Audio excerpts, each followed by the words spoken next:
Hello साथियों, नमस्कार। आप सबका स्वागत है आपके अपने यूट्यूब परिवार BSB गुरुजी क्लासेस में। साथियों, इस वीडियो में हम आपको बताने वाले हैं क्लास 10वीं सोशल साइंस का इम्पोर्टेंट क्वेश्चन, वो जो आपके एग्जाम में पूछा जाएगा। एकदम रूप से 2025 में ये सारे प्रश्न गारंटी के साथ यही सब प्रश्न आपके एग्जाम में पूछा जाएगा। कम से कम तो इस वीडियो से आपको 5 से 10 क्वेश्चन ऐसा है जो आपको मिल जाएगा, और बहुत कम क्वेश्चन बताएंगे और सारे प्रश्न आपके एग्जाम में मिल जाएगा। तो एकदम वीडियो को ध्यान से देखिएगा, पूरा विश्लेषण के साथ हम एक एक प्रश्न को देखने वाले हैं। 80 ऑब्जेक्टिव आपको पूछा जाएगा सोशल साइंस में, जिसमें से आपको 40 प्रश्नों का उत्तर आपको देना होगा, और उन 40 प्रश्नों का उत्तर हम इस वीडियो में आपको बताने जा रहे हैं। तो आप इस वीडियो को पूरा ध्यान से देखिएगा। पहली क्लास में हम आपको 20 क्वेश्चन बताने वाले हैं जो कि एकदम रूप से इम्पोर्टेंट है, और आगे हम आपको बताएंगे फिर 20 क्वेश्चन। तो आप लोग को बता दें कि ये NCERT बुक का सारा प्रश्न रहने वाला है, इसलिए पूरी तरह से वीडियो को ध्यान से देख लीजिएगा। तो चलिए ज़्यादा समय नहीं लेंगे और पहले क्वेश्चन की ओर चलते हैं। पहला जो प्रश्न है आपसे पूछा जा रहा है कि हिंद चीन में कौन सा राष्ट्र शामिल नहीं है। तो एकदम ध्यान रखना है, शामिल नहीं है। हमने आपको एक ट्रिक सिखाया था, जब नेगेटिव हो जाएगा क्वेश्चन तो आंसर भी नेगेटिव की ओर चला जाएगा। तो हिंद चीन में कौन सा राष्ट्र शामिल नहीं है, हम जो भी बता रहे क्वेश्चन वो NCERT बुक का रहेगा पूरा क्वेश्चन, इसलिए आप लोग पूरा ध्यान से देखिएगा। यह कंपटीशन के लिए भी आपको काम आ जाएगा। तो हिंद चीन में जो देश शामिल नहीं था वो चीन नहीं शामिल था। आप लोग को कहना होगा कि चीन इसमें लिखा हुआ है तो हिंद चीन में चीन शामिल होगा, लेकिन नहीं। अब आपका क्वेश्चन आता है कि हिंद चीन में कौन कौन सा देश शामिल था।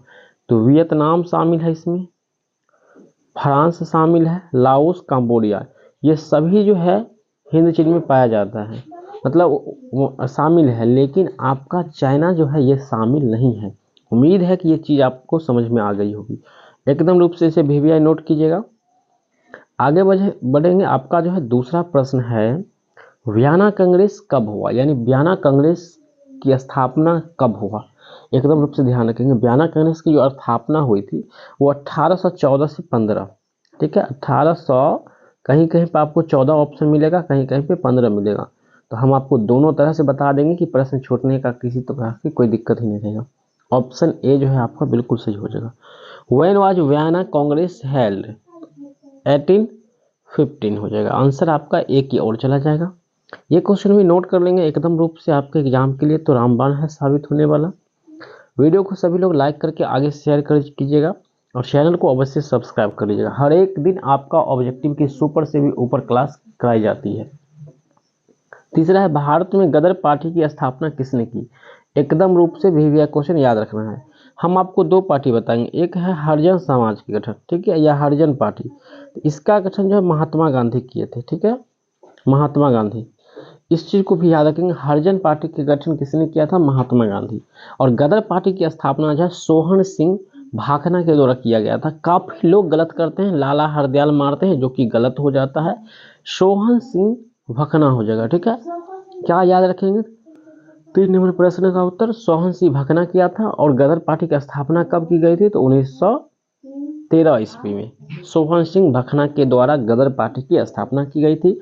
गदर पार्टी का जो मुख्य काम था अंग्रेजों के खिलाफ लोगों को भड़काना, ठीक है, आंदोलन करना। लोगों को जो उकसाते थे कि आप अंग्रेज के खिलाफ आंदोलन करें, यही काम था, गदर पार्टी का काम था।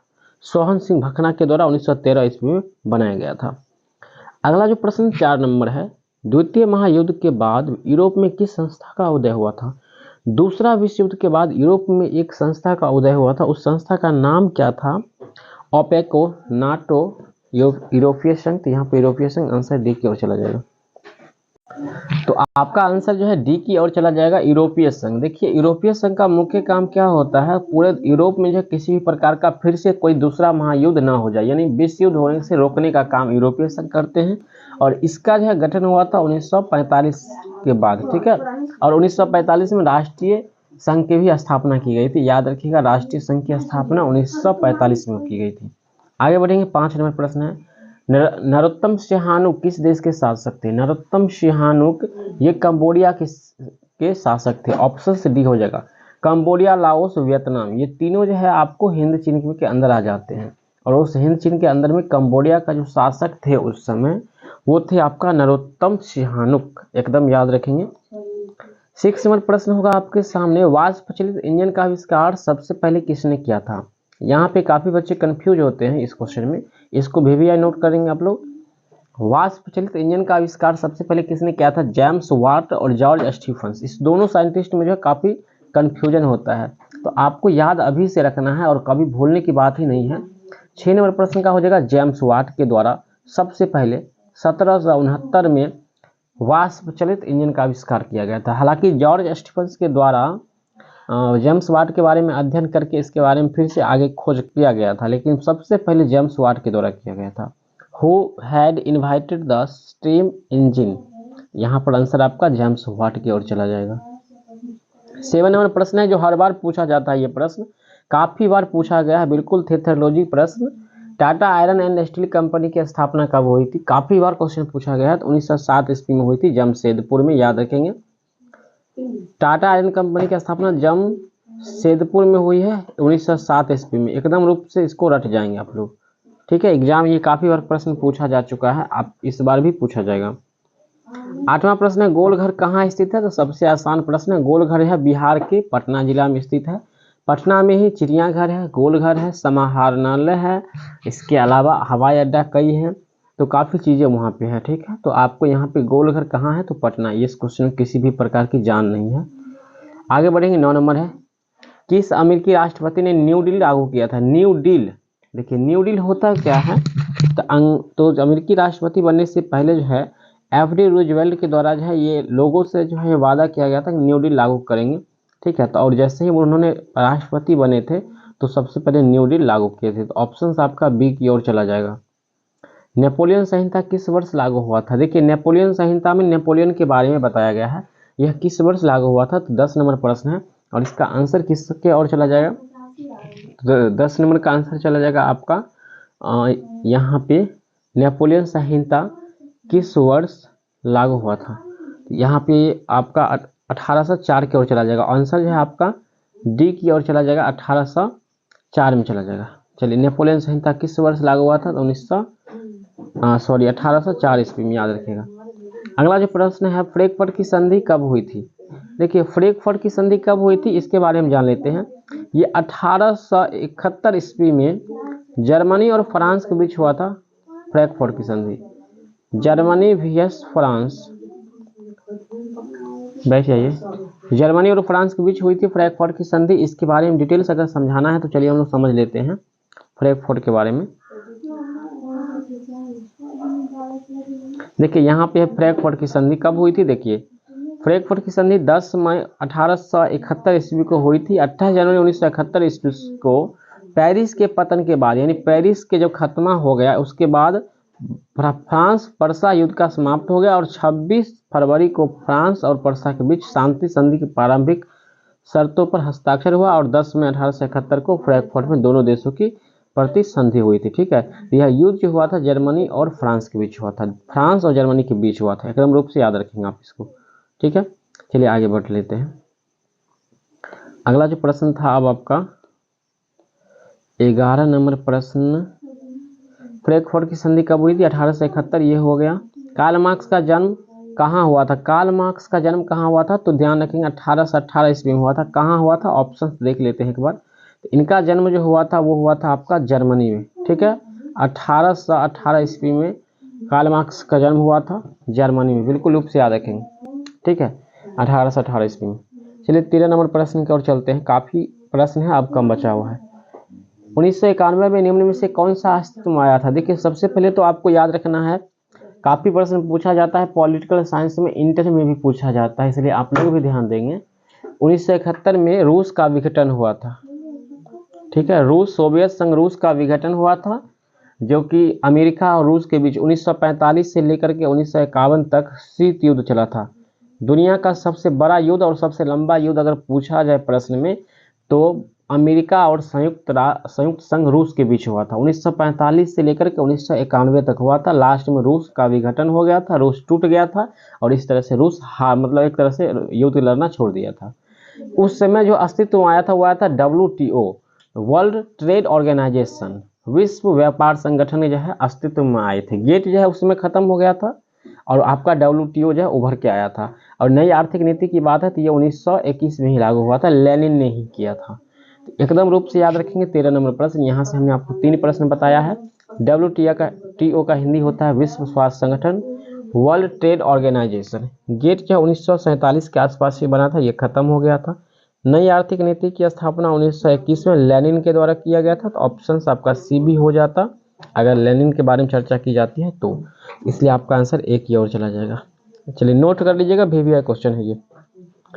आगे बढ़ेंगे। 14 नंबर प्रश्न है, इन आर्थिक क्रियाओं में कौन प्राथमिक क्षेत्र से संबंधित नहीं है। देखिए सबसे पहले प्राथमिक क्षेत्र, द्वितीयक क्षेत्र और तृतीयक क्षेत्र। प्राथमिक क्षेत्र को कृषि का क्षेत्र भी कहा जाता है, एकदम याद रखेंगे। द्वितीयक क्षेत्र को उद्योग का क्षेत्र और तृतीयक क्षेत्र को सेवा का क्षेत्र कहा जाता है। तो हम सबसे पहले इसमें बात कर लेते हैं। कहा जा रहा है कौन संबंधित नहीं है, तो आपका बैंकिंग हो जाएगा आंसर। और इस चीज़ को हम आसानी से अगर समझ लें बढ़िया से तो यहाँ पे हमारे सामने आंसर हो जाएगा। प्राथमिक क्षेत्र के उदाहरण के रूप में अगर देखा जाए तो कृषि, लकड़ी काटना, मछली पकड़ना और खनन, ये सारा चीज़ जो है कृषि अर्थात प्राथमिक क्षेत्र में आ जाता है। एकदम याद रखिएगा खनन क्या है, खनन और जो है ये सब प्राथमिक क्षेत्र में आता है। आगे करेंगे तृतीयक क्षेत्र। तृतीयक क्षेत्र को हम लोग सेवा का क्षेत्र कहते हैं। इस क्षेत्र में जो काफ़ी जॉब वाले लोग आ जाते हैं, सरकारी लोग आ जाते हैं। जबकि द्वितीयक क्षेत्र जो होता है इसमें प्राकृतिक संसाधनों पर निर्भर होता है। प्राथमिक क्षेत्र लगभग सभी आर्थिक क्रियाओं के लिए प्रदत्त होती है। चलिए अब बहुत कम क्वेश्चन बचा है तो आगे बढ़ते हैं। 15 नंबर प्रश्न है आपका है, यहाँ पे है जमशेदपुर, दुर्गापुर, भिलाई, सेलम किस उद्योग का केंद्र है। तो जमशेदपुर में आप लोग को अभी हम बताए थे स्टील आर का कंपनी है, ठीक है, लोहा और स्टील आर की कंपनी है। तो आयरन और स्टील कंपनी हो जाएगा। ऑप्शन आपका सी जो है ये सही हो जाएगा। ऊपर में भी हमने इस प्रश्न की चर्चा कर चुके हैं। आगे बढ़ेंगे। अब आपका क्वेश्चन बचा है 16 नंबर, प्रति व्यक्ति आय का आज से क्या है। प्रति व्यक्ति आय का मतलब क्या होता है, तो औसत आय होता है। ऑप्शन सबका बी की ओर चला जाएगा। प्रति व्यक्ति आय कब होता है, जब आप एक साल में कितना कम आमदनी करते हैं और उसमें कितना खर्च करते हैं, इस सब का जब जोड़ घटा के निकाला जाता है तो वही होता है राष्ट्रीय आय। प्रति व्यक्ति आय होता है, ठीक है। राष्ट्रीय आय विकास का गठन कब हुआ था। 17 नंबर प्रश्न है, राष्ट्रीय विकास का गठन कब हुआ था। 6 अगस्त 1952 में हुआ था। ऑप्शन आपका सी रखेंगे। चलिए VVI प्रश्न इसको नोट कीजिएगा। अगला है बांग्लादेश की मुद्रा क्या है। बच्चे को पता होता है बांग्लादेश की मुद्रा जो है वो क्या है आपका, क्या है बांग्लादेश की मुद्रा। बांग्लादेश की मुद्रा क्या है, बांग्लादेश की मुद्रा क्या है, टाका है। और रूस की मुद्रा है रूबल। अब जो है बिहार बोर्ड मैट्रिक में ज़्यादातर रूस का मुद्रा पूछा जाता है, रूबल होता है। पहले काफ़ी क्वेश्चन पूछा जाता था बांग्लादेश का, और नेपाल की मुद्रा भी पूछा जाएगा तो रुपया ही होता है। 19वां प्रश्न है और इसके बाद लास्ट प्रश्न 20वीं प्रश्न हम इस वीडियो में देखेंगे। राष्ट्रीय आय का अर्थ क्या होता है, सरकार की आय, सार्वजनिक उपक्रमों की आय, पारिवारिक आय, नहीं। ऑप्शन चला जाएगा डी की ओर। उत्पादन के साधनों की आय से ये पता चलता है कि देश कितना विकसित हो रहा है, कितना डेवलप है और देश में क्या आमदनी है, क्या खर्च है, इसलिए आपका आंसर डी की ओर चला जाएगा। 20 नंबर प्रश्न है, भारत में उपभोक्ता संरक्षण अधिनियम कब लागू हुआ। देखिए उपभोक्ता संरक्षण अधिनियम का मतलब होता है कि किसी भी सामान को खरीदते हैं उसमें अगर किसी भी प्रकार की अशुद्धियां हैं तो इसके प्रति आप उपभोक्ता संरक्षण कानून की ओर आप उस पर प्रतिबंध लगा सकते हैं। जैसे आंसर यहाँ पे क्या चला जाएगा, आंसर तो हो जाएगा डी, बी हो जाएगा। 1986 में लागू हुआ था। लेकिन उपभोक्ता संरक्षण अधिनियम कानून लोगों को यह अधिकार देता है कि यदि आप दुकान में कोई सामान खरीद रहे हैं, अगर आपको वो सामान गलत दिया जा रहा है तो आप एक नंबर आता है जो आपको अभी हम नहीं बताएंगे, अगले वीडियो में बता देंगे। उस पर कॉल करके उस पर आप शिकायत कर सकते हैं किसी भी प्रकार कोई भी चीज़ अगर अशुद्ध मिल रहा है तो यहाँ से आप लोग ये चीज़ समझ गए होंगे। उम्मीद करते हैं कि आज के इस 20 क्वेश्चन में से 20 के 20 प्रश्न आपको याद हो गया होगा। 1 से 2 बार वीडियो को रिपीट कर लीजिएगा, सारा प्रश्न आपको याद हो जाएगा। चलिए हम लोग इस क्वेश्चन पेपर को कैसे आपको डाउनलोड करना है, PDF कैसे लेना है, इसके बारे में बताते हैं। इसके लिए क्या करना है आपको, सबसे पहले गूगल को ओपन करना है और यहाँ पे आपको सर्च करना है MNC क्लासेस, जैसे कि यहाँ पे साइट पे आ चुका है। अब जैसे ये बात सर्च करेंगे आपके सामने इस तरह का पेज ओपन होता है। अब आपको यहाँ पे आ जाना है, होम पेज पे आ जाना है। जैसे आप होम पेज पे आएंगे तो आपके सामने कई ऑप्शंस आ जाएगा, जिसमें बिहार बोर्ड मैट्रिक 12वीं की तैयारी, 11वीं 9वीं सभी की तैयारी कर सकते हैं। फ्री कंटेंट मिल जाएगा आपको, और यहाँ पे जब फ्री कंटेंट मिल जाएगा यहीं से आप PDF भी डाउनलोड कर पाएंगे। वैसे टेलीग्राम में लिंक है, व्हाट्सएप और टेलीग्राम, वहाँ पे ज्वाइन हो जाएंगे तो वहाँ से आपको PDF भी मिल जाएगा। तो यहाँ पे आकर के इस तरह से देख सकते हैं Bihar board update model paper daily online आप टेस्ट भी यहाँ से लगा सकते हैं। अगर आपको टेस्ट देना हो, परीक्षा देना हो, तो आप डेली यहाँ पे टेस्ट दे सकते हैं। फिर आपका 10वीं बोर्ड की तैयारी, 12वीं के लिए तैयारी का फ्री कंटेंट यहाँ पे मिल जाएगा, इस चीज़ को आप देख सकते हैं। और भी कई क्वेश्चन अगर आपको ढूंढना हो तो यहाँ पे सर्च का आइकन है, इसमें सर्च करके लिख सकते हैं सेंटअप क्वेश्चन या बिहार बोर्ड मैट्रिक का ओरिजिनल क्वेश्चन, तो यहाँ पर आपको मिल जाएगा, इंटर या मैट्रिक दोनों का मिल जाएगा। मिलते हैं नेक्स्ट टाइम, तब तक के लिए जय हिंद, वंदे मातरम।